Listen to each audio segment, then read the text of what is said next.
Welcome to the Answers for Elders radio show. Meet the trusted experts who will give you straight answers and will help guide you on the path of later life care. Now, here's your host, founder, caregiver, and CEO, Suzanne Newman. And welcome back, everyone, to Answers for Elders Radio Network. And I'm here with Dr. Shawn Weiss, who is a dementia, Alzheimer's, and senior health expert. And Dr. Shawn, it's been so amazing and talking to you about all of this communication dialogue for those that are cognitively impaired. And before I forget, I wanted to mention it at the end of the last segment we went over. You have a free guide for people on communication skills for those who are cognitively impaired. Do you not? Yes, I do. The guide is Communication Strategies for Alzheimer's Disease and Cognitive Impairment, and it can be found on my website, which is seniorhealthandwellness.org. And you'll see right at the very top, it'll say wellness, right? Yes, Senior Health and Wellness. Yes. Yep, .org. And you'll see at the top, it'll say free guide. And all you got to do is click that and we'll deliver it right to you on your email. Fabulous, fabulous. And so obviously, we've been talking about communication. Now we're going to talk about the listening and the nonverbal side. And I think that's almost more important, isn't it? It really is. We do. And I think what we talked about in the last segment too, is we're often rushed. Whether or not you have somebody living with you, a family member, or if you're a healthcare provider in a senior community, we're busy, we're rushed. Are we really listening? Mm-hmm. Are we taking the time to make that connection? And really looking at your own communication skills, right? Mm-hmm. Again, when you walk in the room and you're addressing the person that you're caring for, are you empathetic? Do you have an ear? Or are you just waiting for them to stop talking, right? Are you pretending to listen? What you'll find is when you have that empathy and understanding and compassion and actually listen to them, you're going to have much more success with them being compliant, maybe in the things you need them to do. Maybe you're trying to get them ready for the day, or you have a doctor's appointment to get to and they really don't want to do that, or they don't want to eat breakfast. And again, being able to listen to what they have to say. And then another thing is the repetition. And I often hear frustration with families of, especially early on when they're just not really sure of, about the repetition. Like I told her this 5 times. I told my dad 6 times already that we did not go there and that he's wrong. And that is something you hear all of the time. And let me suggest that if that's happening, that you just come to the understanding that repetition is necessary and it will be needed. So who cares? Yeah, exactly. You're going to have to repeat it. Who cares? They're not aware of that. If they have Alzheimer's, they're going to ask you the same question 20 times in 20 minutes. Absolutely. And you should answer it the same way without frustration. Yes. Right. And it's not their fault. No. And this is where you have to control your emotions, and you have to be able to direct the conversation in a positive way and listen to what they're saying. Even if it doesn't make sense, even if it's something in your heart that is not true, that's their truth, right? That is their truth. And that's something that nurse told me, and I will never forget that as long as I live. And I can see that moment. It was like this major aha moment that I realized that me correcting my mother and telling her that she was wrong, it was making her feel combative. And it wasn't fostering a good relationship between the two of us. And, it was so funny because I wanted to be accurate with healthcare providers. And it was so amazing because over the years, then healthcare providers have told me, we already know. We ask these questions because, what's the scale of pain from 1 to 10? We can figure out that she's in pain. We know. But we help them with a dialogue to make them comfortable with the process. And when I learned that, I went, wow, those are things I think sometimes as family members, we have to take everything literally because we're so it's so important to us to do everything right and perfect, because we feel like this overwhelming responsibility. And it is such a responsibility. And it's probably one of the best things that and it's an honor to take care of somebody, It is. as they go through that. And if you remember that, and if you remember the love that's there, and you have an empathetic ear, and you're not interrupting what they're saying, and you're not finishing their sentences for them, and you're being patient, it goes such a long way. It really, really does. Yeah. Yeah. Yeah.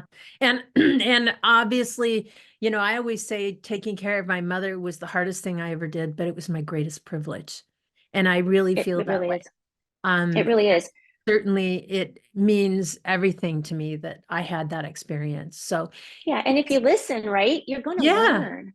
And if Yes. you ask the right questions, you're going to learn about the person you're taking care of. Even if it's a family member, you might think you know everything about mom Yeah. or everything about grandpa, but there's going to be a lot of things that you can still learn from them. And if you It's just amazing, isn't listen, it? right? And again, one of the things that, even short-term memory is gone, long-term memory typically is intact. So what we will do, when we take care of residents and individuals in their homes is, hey, I'm going to find out as much as I possibly can about my patient. And I if they love can't tell that. me, I'm asking the family, what did they used to do for a living? I What's their love favorite that. foods? What do they like to go do? Because those are conversation starters. Those are things that will spark something in them. I've had patients, I've Amazing. taken care of so many World War II veterans, I should have written a book, when I realized how privileged I am to have met and cared for so many.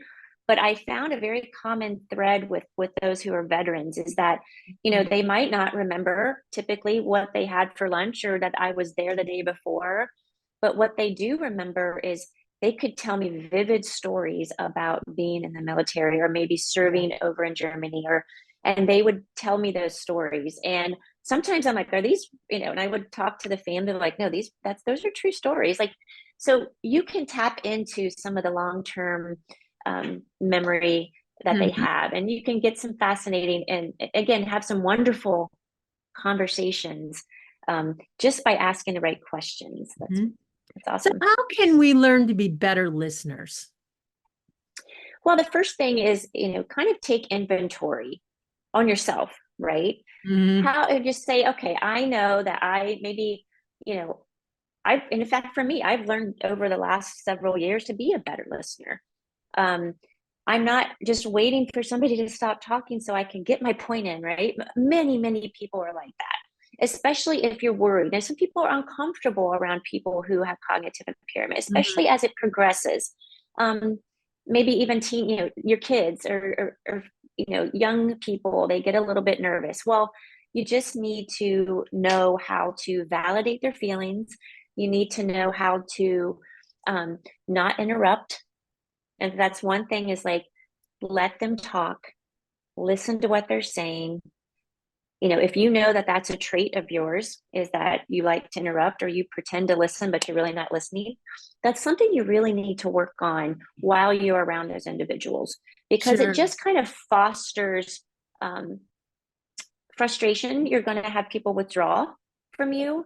They're not going to want to do the things you want to do. They're not going to want to engage or participate in those things. So, having a good ear, that takes practice, right? And care. But if you care and you tap in the fact that you're a caring person, I'm a believer that everybody's good. Everybody's got a good heart. And you really just need to stop and breathe. Sometimes it's deep breaths because you're hearing the story for the 50th time in 3 days. Yeah. And you're just smiling with that nice warm smile while you're listening, and you're nodding your head, and what can you take away from that, right? Can that spark another conversation by being an active listener? Not jumping to conclusions is another thing that people tend to do, or again, correct people, like you said. wanting to correct when they say something that's inaccurate, or if they don't know what day it is, overcorrecting those types of little things when it really doesn't matter. It really doesn't. Yeah. And I know too, you know, even if they have long-term memories, at least from my mom's case, she didn't get the actual experience right. Or, you know, I'll say, well, Mom, that isn't exactly how it happened. I used to say that. And before I go, oh, Mom, that's really interesting. Cause it's like, you know, I don't have any clue. And the thing was, she always used to say, well, these are the things that you used to like to do. And I'm going like, who are you referring to? I never did that. I never liked to do that. What is wrong with you? Yeah. But I learned to just let it go. And that I think is the hard part, because we get into this dynamic with our loved one where, you know, I think we have to leave sometimes our individuality at the door. It's not about you when you're with them. It's not that you don't set your boundaries and you don't have your own life. Don't get me wrong. I'm not saying that, but your independent individuality needs to take a side, just go sideways and let them have reality. And I think that's the piece that so many, at least that was the hard one for me to get, because I used to argue that this is how I am and I'm this and I'm that. And it's like, you know what? Nobody cares really. Yeah. And that brings up a good point. And another really important thing is to not get offended. You know, as caregivers, you know, there's probably nothing I haven't heard when I've taken care of somebody with Alzheimer's or any other type of dementia. You can't be offended. And again, family, it's really hard for sons and daughters and family members, especially when you go through certain stages of Alzheimer's, when the inhibition's gone. And they might say some things that are maybe sexual in nature, or they might say something flirtatious. And, you know, I've heard it so many times over the 25 years that I've been practicing, where a daughter would be like, Shawn, I am so sorry. My mom would have never said anything like that, or my dad would have never said anything like that. And do not apologize. Like, when you're a caregiver, you can't, they don't know what they're saying. It is part of the progression. It's part of the stages of that. Losing that inhibition is one of those stages, and it doesn't make them a bad person. It doesn't mean that they're not who they are. But there's a lot of people that still will get offended by those things, caregivers and professionals especially. And if it's something that's just words, you know, obviously, you know, people can't grab and touch and things of that nature. You have to curb those types of behaviors, but not being so quick to judge and get upset about some of those things. You just kind of redirect and distract with something else and change the topic. So remind us about your free guide. Oh, the free guide is for communication strategies with Alzheimer's disease and cognitive impairment of any kind. It goes through some little bullet point tips, and it's on my website, which is seniorhealthandwellness.org, and you'll see free guide right at the top. Fabulous. And Dr. Shawn and I, we're going to be back talking about how to handle frustration right after this.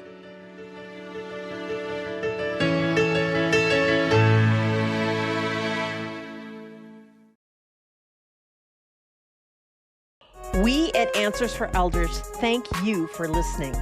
Did you know that you can discover hundreds of podcasts in our library on senior care? So visit our website and discover our decision guides that will help you also navigate decision making.